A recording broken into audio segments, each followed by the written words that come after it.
चार शब्द सुनाया, एक कोई असवार एक ना सावती, एक नीपते पार एक ना ताकती। एक कोई असवार एक ना सावती, एक नीपते पार एक ना ताकती। वाहिगुरू जी का खालसा, वाहिगुरू जी की फतेह। परम सन्मानयोग चवर शतर तख्ते मालक, जुगो जुग अटल शब्द परम सतगुरु धन धन साहिब श्री गुरु ग्रंथ साहिब जी की पावन पवित्र विधि गोद का आनंद मान रही साध संगत जीओ। बड़े भाग हैं जो सानू कुछ समा गुरमत गुजारा करने का सुभाग प्राप्त होया है। आप जी ने ये जो पावन शब्द श्रवण किया है, ये शब्द सिख धर्म के बानी धन श्री गुरु नानक देव जी के मुखार में उच्चारण किया होया। माघ की बार विचों है धन श्री गुरु ग्रंथ साहिब जी के पावन पवित्र अंक 142 ऊपर सुभायमान है।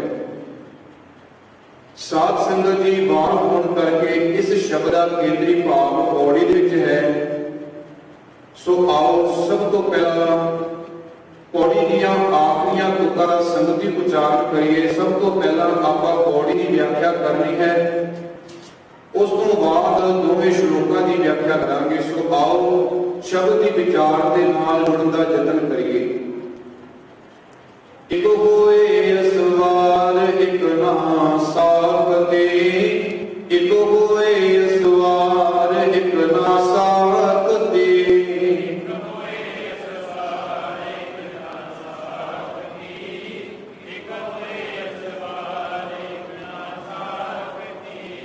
एक निपते पार एक ना ताकती, एक निपते पार एक ना ताकती।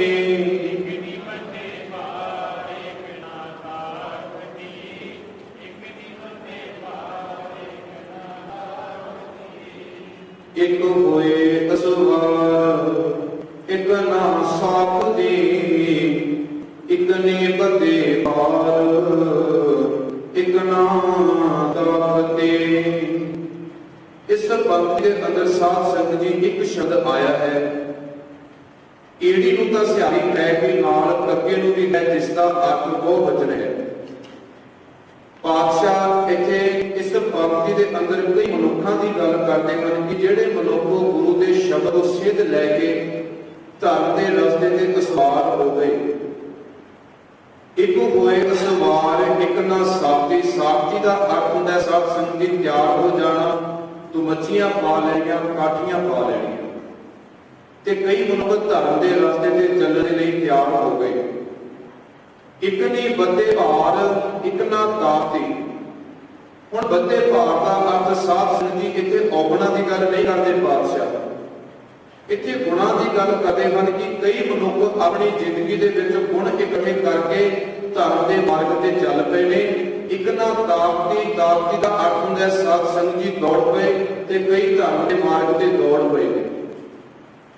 हुण पातशाह आखदे हैं कि जिहड़ा धर्म के मार्ग से चल पैंदा है, दुनिया में साध संगत जी उन्हां दी वडियाई करदी है, उन्हां दी शोभा करदी है।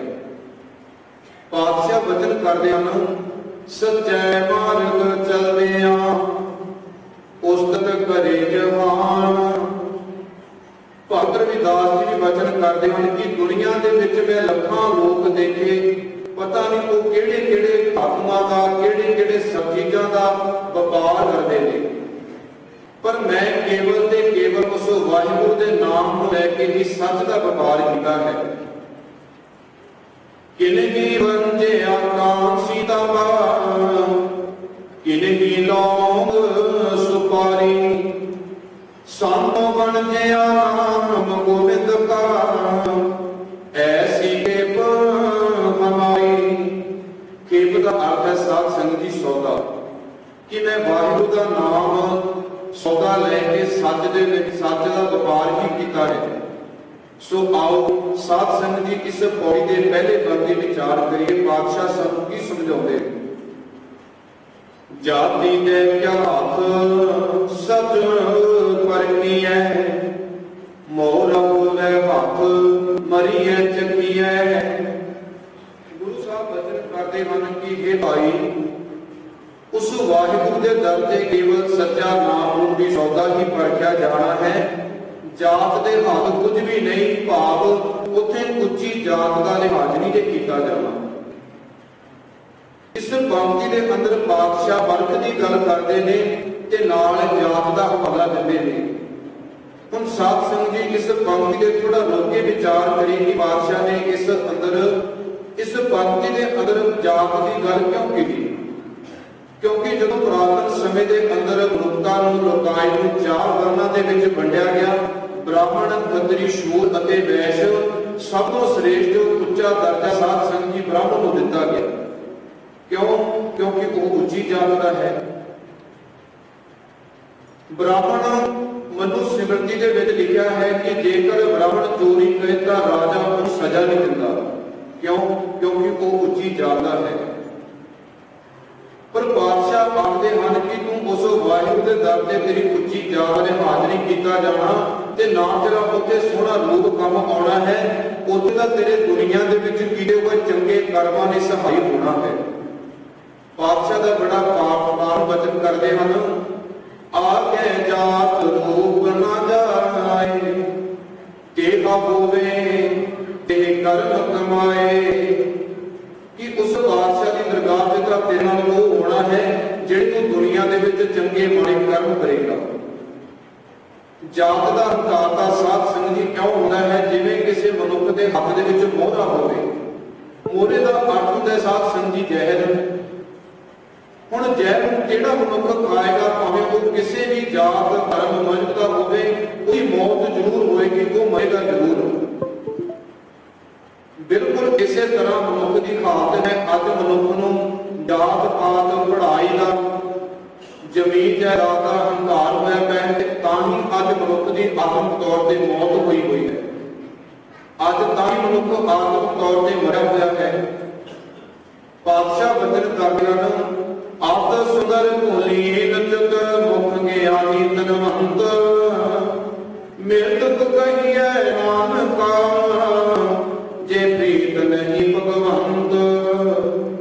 ਕਿ ਉਹ ਮਨੁੱਖ ਸਾਧ ਸੰਗਤ ਜੀ ਆਤਮਿਕ ਤੌਰ ਤੇ ਮਰਿਆ ਹੋਇਆ ਹੈ, ਜਿਹਦੀ ਦੁਨੀਆ ਦੇ ਵਿੱਚ ਰਹਿ ਕੇ ਉਸ ਵਾਹਿਗੁਰੂ ਦੇ ਨਾਲ ਪ੍ਰੀਤ ਹੀ ਨਹੀਂ।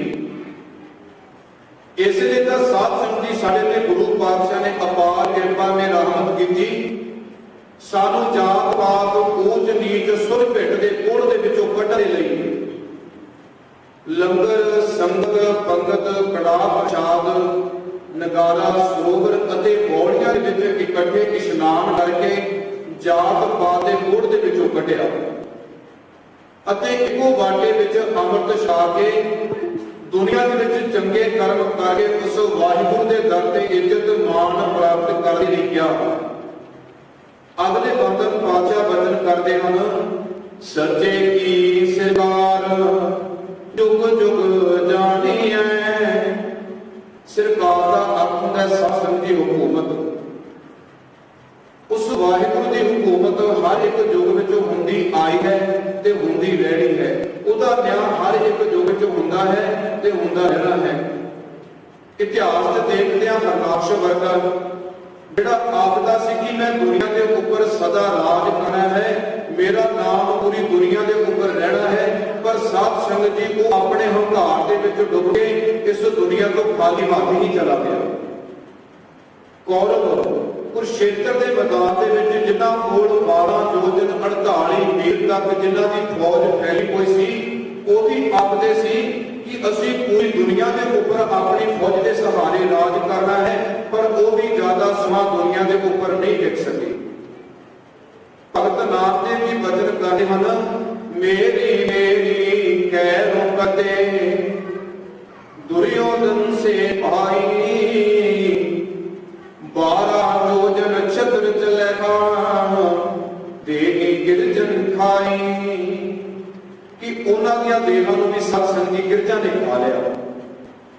इस तो इलावा औरंगजेब जहांगीर सिकंदर बादशाह वर्गे दुनिया दे विच आए अपने हंकार दे विच डुब के दुनिया तो चले गए पर वो अपना राज दुनिया के ऊपर कायम नहीं कर सके।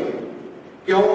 क्योंकि साध संगत जी उस वाहिगुरू का राज सजीवी रहना है कि दुनिया के राज भाग दुनिया के राजे एक ना एक दिन खत्म होने हैं पर वो वाहिगुरू आद सच जुगाद सच भाव वो मुठ तो भी सच सी ते रहती दुनिया का भी सच रहना है। आद पूर्ण मत पूर्ण अंत पूर्ण परमेश्वर है। अगले पंथ दे बादशाह वचन करते हैं हुक्म मने सरदार दर दीवानी है। सरदार का अर्थ है साध संगत की इज्जत, दीवानी का अर्थ है दरगाह। उस वाहिगुरू के दरगाह से उन्हां मनुखां दी ही इज्जत होंदी है जिहड़े उस वाहिगुरू ते गुरु के भैर विच चलदे हन ते हुक्म मानदे हन, दुनिया दे विच रह के चंगे कर्म करदे हन। गुरु जी हुक्म विच रह के वो गुरु के भाणे विच चलदे ने। भाई लहरा जी जिन्हां ने अपनी उची कुल उची खानदान उची जात पात का मान छड़ के गुरु नानक पातशाह की शरण दे विच आए। साध संगत जी उस समय ਦੇ ਵਿੱਚ ਗੁਰੂ ਨਾਨਕ ਪਾਤਸ਼ਾਹ ਨੇ ਉਹਨਾਂ ਦੇ ਪ੍ਰੀਖਿਆਵਾਂ ਲਈਆਂ ਧਰਮਸ਼ਾਲਾ ਦੇ ਵਿੱਚੋਂ ਮਰੀ ਕੋਈ ਤੂਹੀ ਕੱਢਣੀ। ਇਹ ਕੰਮ ਸਾਧ ਸੰਗਤ ਜੀ ਉਹਨਾਂ ਸਮੇਂ ਦੇ ਵਿੱਚ ਸ਼ੂਦਰਾਂ ਦਾ ਸਮਝਿਆ ਜਾਂਦਾ ਸੀ। ਗੰਦੇ ਨਾਲੇ ਵਿੱਚੋਂ ਕਟੋਰਾ ਕੱਢਣਾ, ਮੁਰਦਾ ਖਾਣ ਦੇ ਲਈ ਆ, ਰਾਤ ਨੂੰ ਠੰਡ ਸਰਦੀ ਦੇ ਰੁੱਤ ਵਿੱਚ ਗੁਰੂ ਪਾਤਸ਼ਾਹ ਜੀ ਬਸਰ ਧੋ ਕੇ ਲਿਆਏ। ਇਹ ਸਾਧ ਸੰਗਤ ਦੀ ਪ੍ਰੀਖਿਆਵਾਂ ਗੁਰੂ ਨਾਨਕ ਪਾਤਸ਼ਾਹ ਜੀ ਨੇ ਭਾਈ ਲਹਿਣਾ ਜੀ ਦੇ ਮਨ ਦੇ ਵਿੱਚੋਂ ਜਾਤ ਪਾਤ ਊਚ ਨੀਚ ਦੀ ਭਾਵਨਾ ਖਤਮ ਕਰਨ ਦੇ ਲਈ ਲਈਆਂ। ਉਹਨਾਂ ਨੇ ਗੁਰੂ ਪਾਤਸ਼ਾਹ ਦੀ ਨਿਗਾਹ ਵਿੱਚ ਪ੍ਰਵਾਨ ਹੋਏ, ਗੁਰੂ ਪਾਤਸ਼ਾਹ ਦੀ ਨਿਗਾਹ ਦੇ ਵਿੱਚ ਸੁਰਪੁਰ ਹੋਏ। ਫਿਰ ਕੀ ਬਖਸ਼ਿਸ਼ ਹੋਈ? ਭਗਤ ਭਾਈ ਗੁਰਦਾਸ ਜੀ ਬਚਨ ਕਰਦੇ ਹਨ ਗੁਰ ਅੰਗਦ ਦੇ ਅੰਮ੍ਰਿਤ ਵਿਰਕ ਅੰਮ੍ਰਿਤ ਫਲ ਪਿਆ ਜੋਤੀ ਜੋਤ ਜਗਾਇਨ ਦੀਵੇ ਤੇਜੋਂ ਦੀਵਾ ਭਰਿਆ। अगले बंद पातशाह वचन करते हैं फुरमानी है काल खसम पठाया। फुरमानी है काल कि उस वाहिगुरू ने मनुख को हुक्म रूपी काल दे संसार दे विच भेजिया। पर साध संगत जी एक चेता रखना इकल्ला मनुख ही नहीं। जदों असीं प्रकृति नूं देखदे हां कि सारी दुनिया ये प्रकृति ये सारी सृष्टि ही उस वाहिगुरू दे भै दे विच चलदी है। पातशाह वचन करते हैं भै विच पवन वहै सदवाओ भै विच चलै लख दरिया भै विच अदन कटै बिगार भै विच धरती दबी हार। हवा उसके भै दे विच चलदी है, दरिया वाहिगुरू के भै विच चलदे हन, अग उसके भै दे विच चलदी है। इत्थों तक कि साध संगत जी कि धरती भी वाहिगुरू के भै दे विच टिकी हुई है। गुरु अर्जन देव पातशाह ला राग अंदर वचन करते हैं 34 हुक्म वरतै प्रभ तेरा 34 नाम बतालन कि सारी सृष्टि दे विच ही उस वाहिगुरू का हुक्म चलदे होए उस वाहिगुरू का हुक्म चलदा है। इत्थों तक कि नीवे तो नीवे जगह विच भी पताल दे विच भी उस वाहिगुरू का हुक्म चलदा है। पर साध संगत जी जदों असीं समाज दे विच देखदे हां दुनिया दे विच विचरदे हां कई मनुख जिहड़े अपनी मन दे मत पिछे लग के कुदरत दे नाल छेड़छाड़ करदे ने पर वो साध संगत जी सारी उम्र दुख ही भोगदे ने ते आउण वाली पीढ़ियां लई भी दुख खड़े कर दिंदे ने। उस वाहिगुरू ने सानू पानी दिता जीवन जिउंदे लई, हवा दित्ती जीवन जिउंदे लई। अज मनुख ने दोनों चीज़ां ही दूषित कर दित्तियां।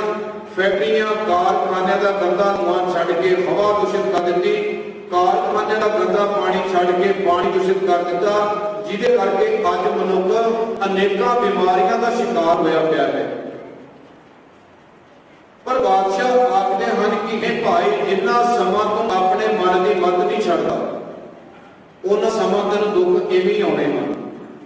ਆਪਣੀ ਮਨ ਦੀ ਮੱਤ ਛੱਡ, ਗੁਰੂ ਦਾ ਹੁਕਮ ਆਪਣੀ ਜ਼ਿੰਦਗੀ ਵਿੱਚ ਵਸਾ, ਤੈਨੂੰ ਦੁਨੀਆ ਦੇ ਵਿੱਚ ਰਹਿ ਕੇ ਆਤਮਿਕ ਸੁੱਖ ਪ੍ਰਾਪਤ ਹੋਣਾ ਹੈ।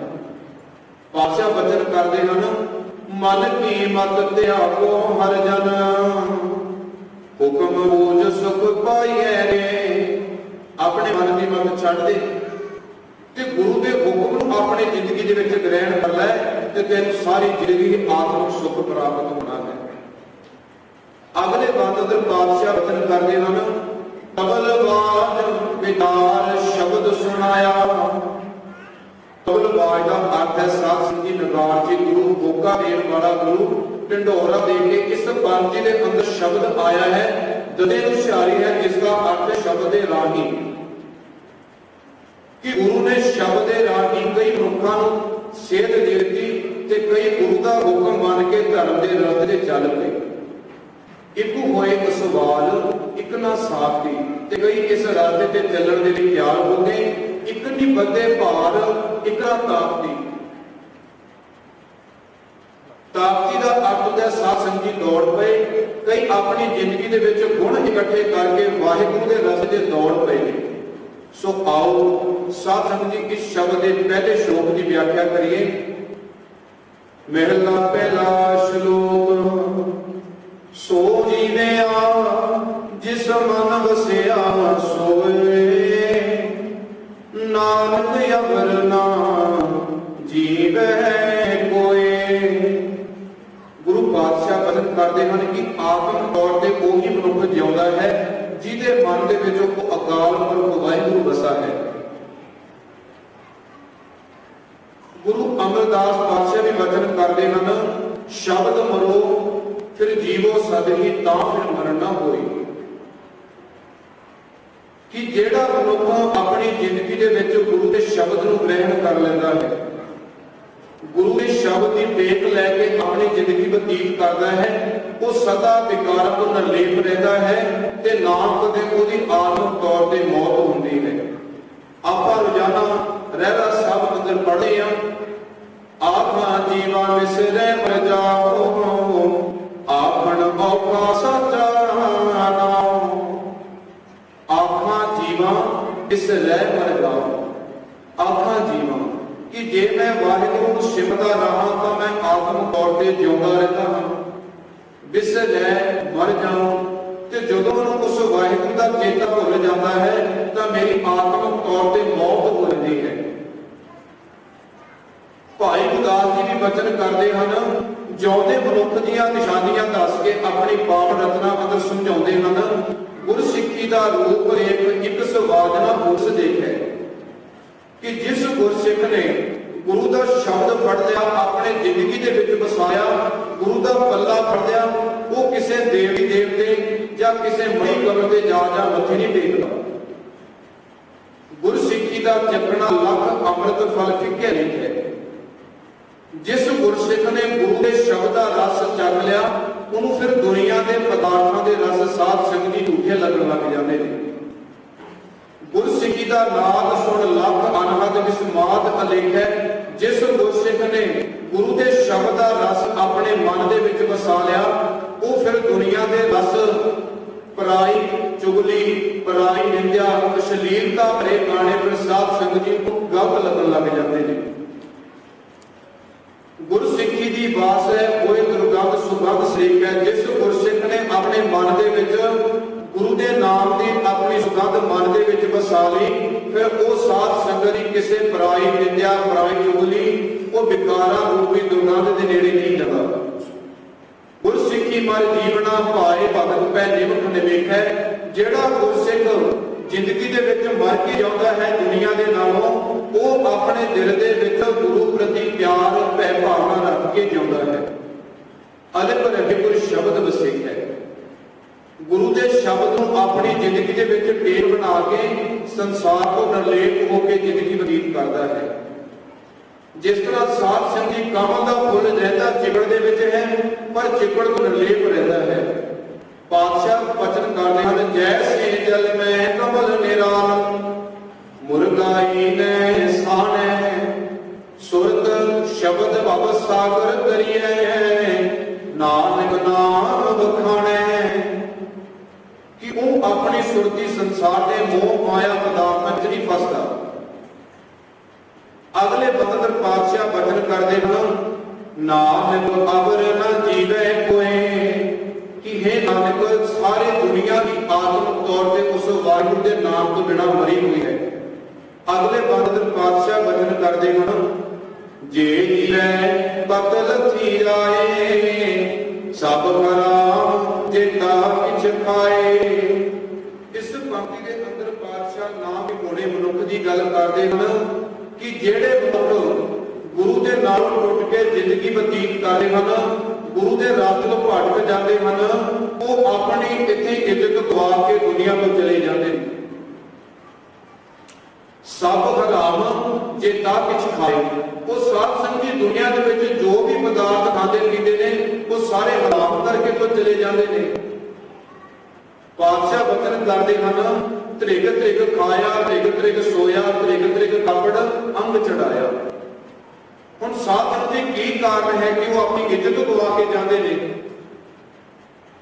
ਕਿਉਂਕਿ ਜਿਹੜਾ ਰਸਤਾ ਸਾਨੂੰ ਗੁਰੂ ਪਾਤਸ਼ਾਹ ਨੇ ਗੁਰਸਿੱਖੀ ਦਾ ਰਸਤਾ ਦੱਸਿਆ, ਗੁਰਮਤਿ ਦਾ ਰਸਤਾ ਦੱਸਿਆ, ਮਨੁੱਖ ਸਿੱਖ ਉਸ ਰਸਤੇ ਤੋਂ ਭਟਕ ਜਾਂਦਾ ਹੈ, ਵਿਕਾਰਾਂ ਦੇ ਵਿੱਚ ਫਸ ਜਾਂਦਾ ਹੈ, ਤਾਂ ਸਾਧ ਸੰਗਤ ਜੀ ਉਹ ਇੱਜ਼ਤ ਗਵਾ ਕੇ ਸੰਸਾਰ ਤੋਂ ਜਾਂਦਾ ਹੈ।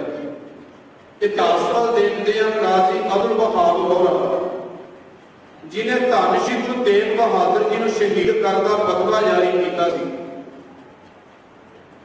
11 ਨਵੰਬਰ 1675 ਈਸਵੀ ਨੂੰ ਸ਼ਾਂਤੀ ਦੇ ਪੁੰਜ ਧੰਨ ਸ਼੍ਰੀ ਗੁਰੂ ਤੇਗ ਬਹਾਦਰ ਜੀ ਨੂੰ ਦਿੱਲੀ ਵਿਖੇ ਚਾਂਦਨੀ ਚੌਕ ਵਿੱਚ ਸ਼ਹੀਦ ਕਰ ਦਿੱਤਾ।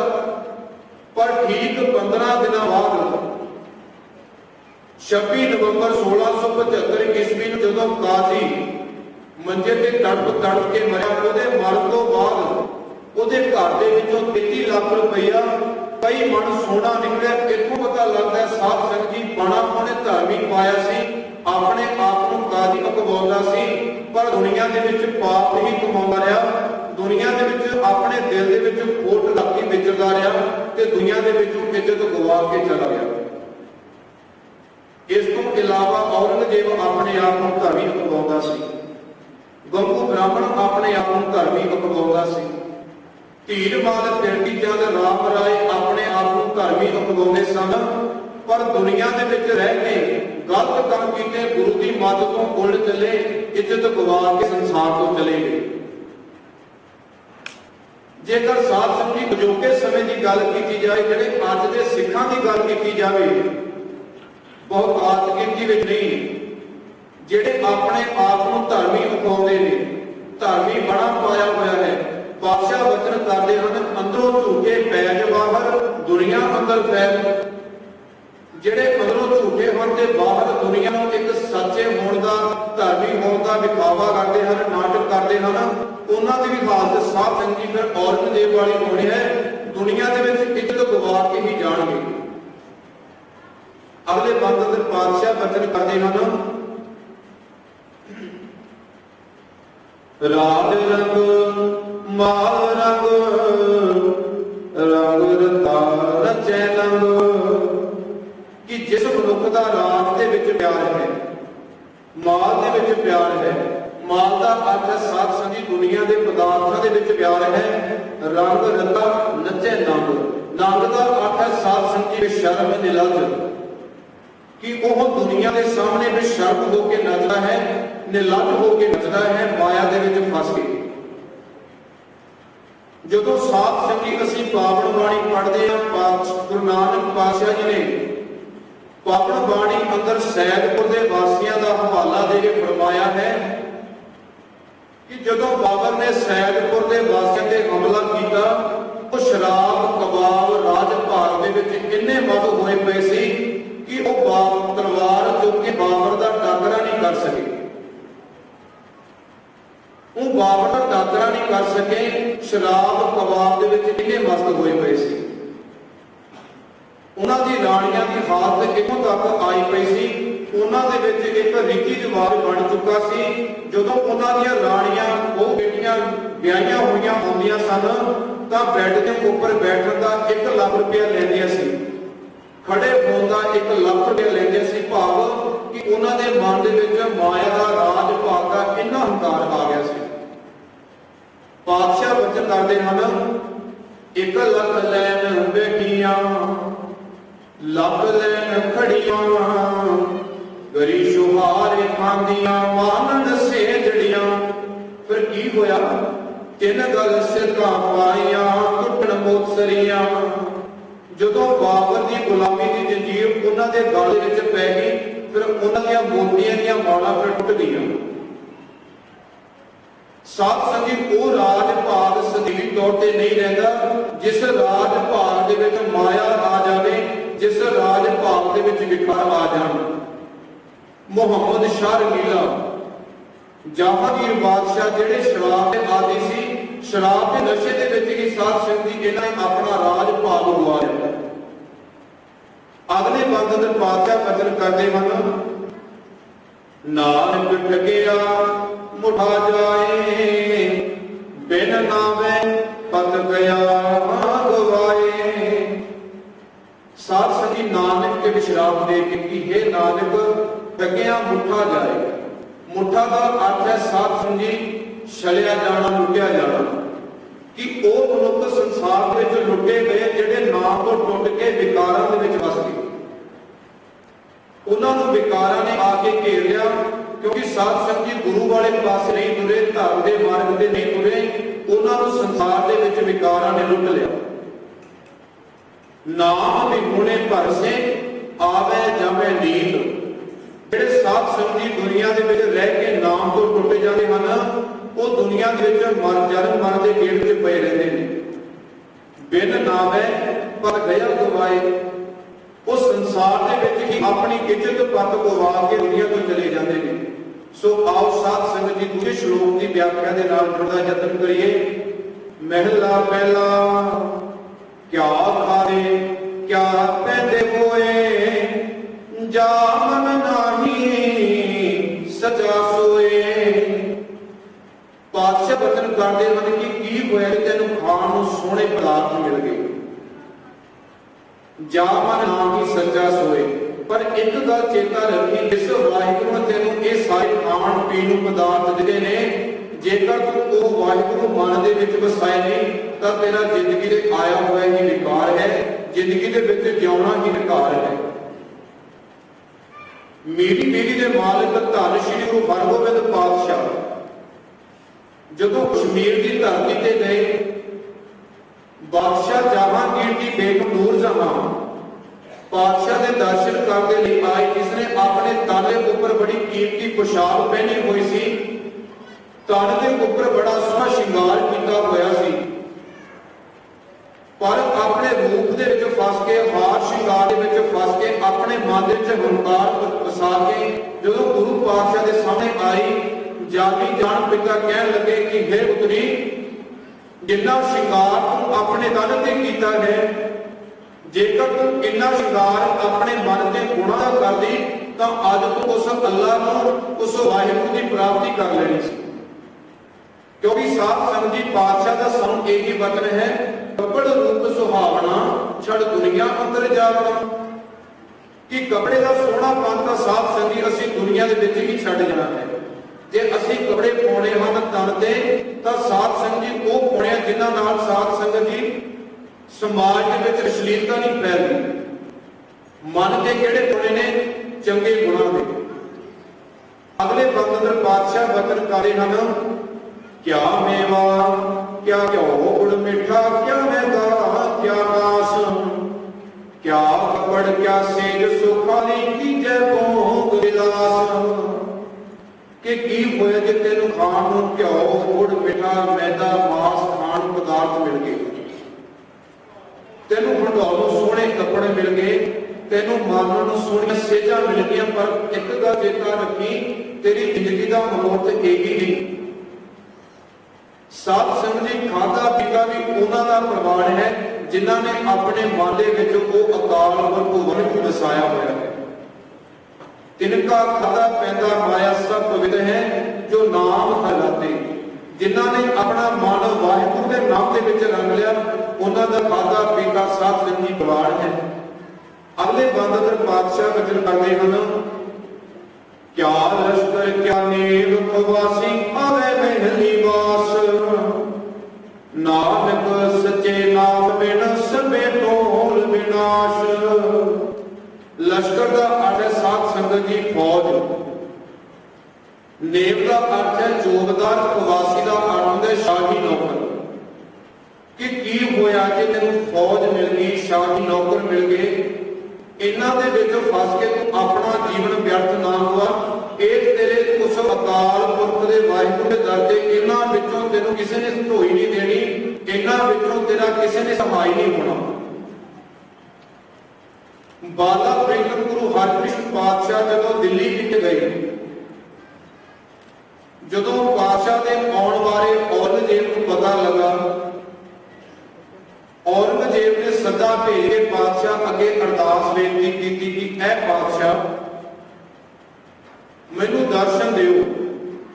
पर गुरु हरराय पातशाह का वचन मान के गुरु हरकृष्ण पातशाह ने दर्शन देने को इनकार कर दिया।